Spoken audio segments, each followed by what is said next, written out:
বোর্ডে লক্ষ্য করো, আমরা কারেক্ট ফর্ম অফ ভার্ব করব। এখানে 3টে সেন্টেন্স দেওয়া আছে, খুব সহজ 3টে সেন্টেন্স দেওয়া আছে। নাম্বার 1 হচ্ছে দি আর্থ ড্যাশ রাউন্ড দ্য সান, কুলু হচ্ছে মুভ।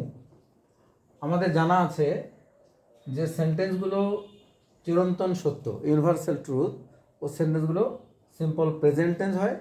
এবং সিম্পল প্রেজেন্ট টেন্সের ক্ষেত্রে যখন সাবজেক্টটা থার্ড পারসন সিঙ্গুলার নাম্বার হবে, তখন ভার্বের সাথে এস অথবা ইএস হবে। তাহলে কি হবে এখানে? The earth moves, MOVES, moves around the sun. The earth moves around the sun. Number 2, the sun dash in the east.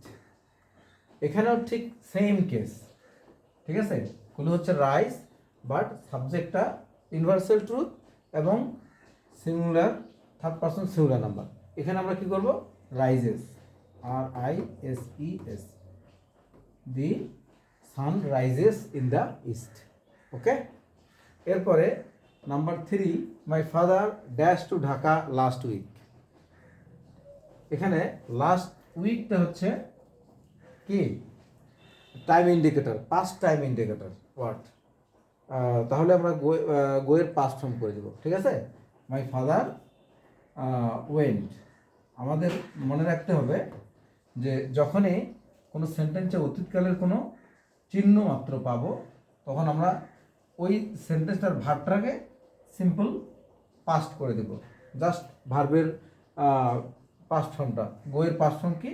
গোয়ের past form হচ্ছে ওয়েন্ট, গো ওয়েন্ট, মানে V2টা হবে। ওকে, আল্লাহ হাফেজ।